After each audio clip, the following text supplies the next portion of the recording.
اگر کوئی شیعہ مولوی کہہ رہا ہے کہ سنیوں کی بات نہ سنو صرف ہماری بات سنو، وہ جھوٹ کہہ رہا ہے۔ اگر کوئی سنی مولوی کہہ رہا ہے کہ شیعوں کی بات مت سنو صرف ہماری بات سنو، وہ جھوٹ کہہ رہا ہے۔ قرآن کہہ رہا ہے یستمعون القول، اس وقت تمہیں حق ملے گا کہ سارے مذہب کی ریسرچ کرو، تب پتا چلے گا حق کہاں ہے باطل کا۔ آج کی اس ویڈیو میں جو علماء شامل کیے ہیں وہ ہیں ڈاکٹر اسرار احمد، انجینئر محمد علی مرزا، مولانا اسحاق مدنی، ڈاکٹر طاہر القادری، مفتی طارق مسعود، سید جواد نقوی، محمد رضا ثاقب مصطفی، طارق جمیل، پیر نصیر الدین نصیر اور علامہ خادم حسین رضوی شامل ہیں۔ کیونکہ آج کا ٹاپک کافی سینسٹیو تھا، اس لیے ہمیشہ کی طرح ہم نے اپنی ویڈیو میں مستند علماء شامل کیے ہیں۔ تو آئیے ہم اپنے پہلے عالم کی طرف چلتے ہیں۔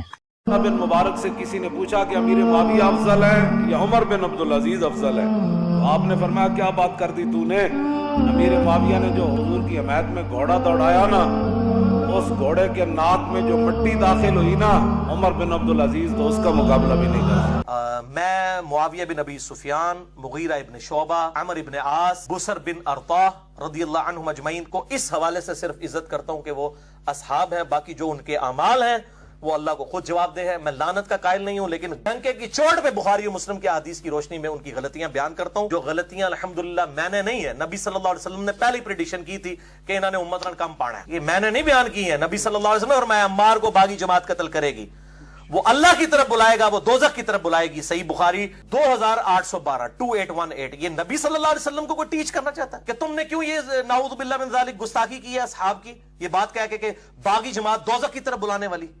اپنے ایمان کی فکر کریں، اس پارٹی کو بچانے کی خاطر کہ اپنا ایمان ہی نہ گواہ بیٹھنا۔ اور حضرت امیر معاویہ کون ہے؟ وہ خود ایک صحابی رسول ہے کہ حضرت معاویہ رضی اللہ تعالیٰ عنہ کی ایک ہمشیرہ ام حبیبہ رضی اللہ تعالیٰ عنہ حضور کے ازواج مطہرات میں سے، جو کاتبین وحی جو حضور نے مقرر کیے تھے ان میں سے ایک حضرت معاویہ بھی ہے۔ پھر حضرت معاویہ کے لیے حضور کی دعا ہمیں ملتی ہے، اللہم اجعلہ ہادیا مہدیا، اے اللہ اسے ہادی ہدایت دینے والا بنا دے اور مہدی بنا دے جو ہدایت یافتہ ہو۔ تو یہ ان کی شان ہے۔ اگر اہل سنت رہنا ہے تو حضرت امیر معاویہ رضی اللہ تعالیٰ عنہ کا منصب فقط یہ ہے کہ نسبت صحابیت کی وجہ سے کف لسان ہے، چپ، تان و تشنیع نہیں کر سکتے، لام تان نہیں کر سکتے، نشانہ تنقید نہیں بنا سکتے، کافر اور فاسق نہیں کر سکتے۔ قتال صفین میں جب جنگ صفین ہو گئی تھی، بغیر شک و شبہ کے حق مولا علی المرتضیٰ کے ساتھ تھا۔ یہ گڈمڈ کرنے کی اجازت نہیں، یہ منافقت اور مداہنت ہے کہ پتہ نہیں حق ادھر تھا یا معلوم نہیں حق ادھر تھا، یا یہ کہنا کہ دونوں طرف صحابہ ہیں، دونوں طرف حق ہے، ہم کچھ نہیں کہہ سکتے۔ نہیں، کتنے فیڈر میں دودھ پینے والے بچے نہ بنو۔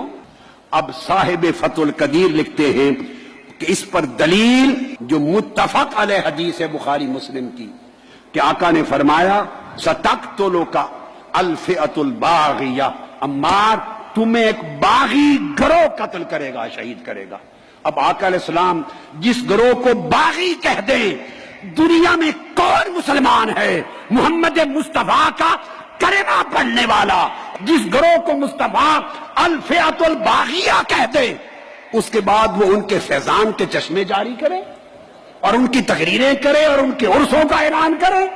خدا کے لیے یہ کام 1300 سال میں اہل سنت کے اکابر نے نہیں کیا تھا، یہ فتنہ نہ بپا کرو، توبہ کر لینی چاہیے۔ تو یہ کلچر کہ حضرت امیر معاویہ رضی اللہ تعالیٰ عنہ پر تان و تشنیع حضرت سیدنا علی المرتضیٰ رضی اللہ تعالیٰ عنہ کی محبت قرار پائے، ایسا نہیں ہے۔ اور یہ بھی نہیں ہے کہ حضرت سیدنا علی المرتضیٰ رضی اللہ تعالیٰ عنہ کا ذکر طبیعت پر بوجھ ہو اور چہرے کا رنگ بگڑنے لگے ان کا نام آتے ہی، یہ بھی خوارج کی نشانی ہے۔ سیدنا علی المرتضیٰ رضی اللہ تعالیٰ عنہ تو وراء الورا، حضور کی صاحبزادی ان کے نکاح میں حضور نے انہیں اپنا اخی، اپنا بھائی کہا، لیکن حضرت امیر معاویہ رضی اللہ تعالیٰ عنہ بھی تو کاتب وحی رہے ہیں اور حضور نے ان کے لیے بھی علم اور حلم کی دعائیں کی ہیں۔ تو اس لیے ہمیں کوئی حق نہیں پہنچتا کہ ہم اپنی لڑائیاں ان مقدس ناموں سے لڑتے رہیں۔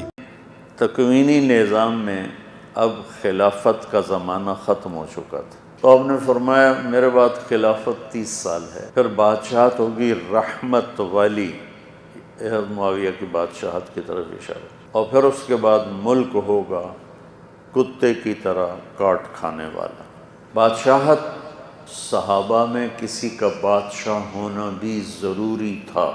کیوں کہ بعد میں آنے والے جو بادشاہ ہیں اگر وہ کسی کو نمونہ بنا کے چلنا چاہیں تو صحابی کا نجوم کے لحاظ سے وہ عمر عثمان کا اتباع تو نہیں کر سکتے تھے. فطور پا کے اسلام سے حدیثاں کر لیاں کہ معاویہ کی کیا شان ہے. آشان اللہ گواہ ایک رائی بھی وہی شان نہیں. اللہ کے رسول نے زندگی پر وہی کوئی تعریف نہیں کی, جھوٹ کر لیا. اے فتح باری امام ابن حجر رحمۃ اللہ علیہ دی خاتمۃ المحدثین 104 صفحہ. یہ تو اندازہ کرو حکومتاں جڑیاں گل کنیاں ہو کے نہیں بہ رہی, چپ کر کے کنا چیل پا کے اپنا انہوں کا کام جاری رہتا. یہاں دیا ایجنسیاں ہوندیاں, یہ عالم خریدتے ہیں, یہ اخبار والے خریدتے ہیں, اپنے پروپگنڈے کراؤں تے سامنے ہی. اے گر کی گل پلے بن کہ امام اسحاق میں راہ ہوا جڑا بخاری اور مسلم اور دے پائے لا بندہ وہ کہہ گیا کہ معاویہ دی شان ایک لفظ بھی صحیح نہیں ہے. اللہ دے رسول کو کوئی لفظ ہے گیا سی اللہ دے رسول ہے کیا کہ ظالم بادشاہ کروں. امام نسائی کا قصہ بھی اس بارے مشہور ہے. 6ویں کتاب جڑی اسی پڑھتے ہیں درساں نے امام نسائی دی. پتہ نہیں تمہیں کی ہوا کہ وہ شام گئے انہوں نے دیکھا اجے پروپگنڈا یہاں کا باقی ہے. درس دینا شروع کیا علی نو پہچانو تے تنگ آ کے ایک دن تینوں معاویہ دی کوئی شان نہیں آتی. حضرت امام نسائی نے جرت نہ کیا تے جان دیتی. انہیں آخیا وہ برابر چھٹ جائے تو بڑی گل ہے, شانہ لبتے پھرتے بیچارے دے خوشیے پھین تے پیٹ وہ پھاڑتا. امام نسائی شہید کر دے. شیخ الحدیث نے پوچھنا کہ 6واں امام مریا کتنا. ابن جوزی آندے کہ امام محمد ابن حنبل دا بیٹا عبداللہ جڑا وہ روایت کردا کہ میں اپنے باپ امام محمد ابن حنبل جیسے بندے نے پوچھیا کہ علی اور معاویہ دے بارے تسی کی آندے. امام محمد ابن حنبل نے دیر تک سر چکایا, خاموش رہے, کیونکہ سوکھا کام نہیں. سنی ٹولے دے دماغاں 'چ وار دیتا ہوا بھی معاویہ بڑی شایا, اس تو بعد نہیں آؤں. حالانکہ ککھ نہیں اہل سنت نال دا تعلق. انہیں دین دی بربادی کی. رسول اللہ نے جو لے آندا سی وہ ستیہ ناس کر کے گیا. تو امام نے فرمایا کہ بیٹا گل چنگی طرح سمجھ لا, علی دی دشمن ہو گئی بہت دنیا. ٹولے ٹولے وہ خلاف جنگے جمل جنگے صفین جنگے انہوں جینا جڑا نہیں دتا انہوں نے. تے دشمناں نے بڑا زور لایا بھی علی دا کوئی عیب لبھی. پتر علی دے دشمناں نوں دا کوئی عیب نہیں لبا. انہاں پھر جنگ دا نقشہ بدل کے علی دا تے عیب نہیں لبا. ہن او بندہ جڑا وہ لڑدا رہا نا, اینا اچھاڑو تے دی شان تے اینا مبالغہ کرو تے گل اینی بداؤ کہ لوگ سمجھن بھی علی تے معاویہ دے پاسنگ ہی ہے, ایک کوئی گل ہے یار وہ ہویا کیوں ہویا. ایسے فضائل معاویہ دے کڑے, ایسیاں شاناں کریاں لا اصل لا, جنہاں دی بالکل دین کوئی اصلیت نہیں, جڑی سند دے لحاظ نہ صحیح نہ وہ دے راوی ٹھیک نہ, بالکل جھوٹ. اے سمجھو ایک ایسی گر دی گل تانوں سمجھا رہا کہ جتھے سنو مولوی نے اتوں پکڑ لیا کہ بندے دا پتر بن ممبروں اتر تے کٹ کتاباں وخا انہاں دے راوی کوئی نہ سچا آگا خدا دا نام منو. جڑا ممبر اللہ دے رسول دا سی اتنے بہ کے تسی دین دے مخالفاں دے آواز شروع کرتے. میں نے کہا امیر معاویہ رضی اللہ تعالیٰ عنہ رسول اللہ صلی اللہ علیہ وسلم کے صحابی ہیں اور نبی کریم صلی اللہ علیہ توجہ رکھیں, نبی کریم صلی اللہ علیہ وسلم کے برادر نسبتی ہیں اور قرآن کریم کے کاتب ہیں. جب وحی اترتی, جب کلمہ پڑھ لیا تو حضور ان سے فرماتے قرآن لکھا کرو. قرآن کریم کاتب وحی ہیں امیر معاویہ رضی اللہ تعالیٰ عنہ. اور صحابہ کرام میں سے امیر معاویہ رضی اللہ تعالیٰ وہ خلیفہ ہیں.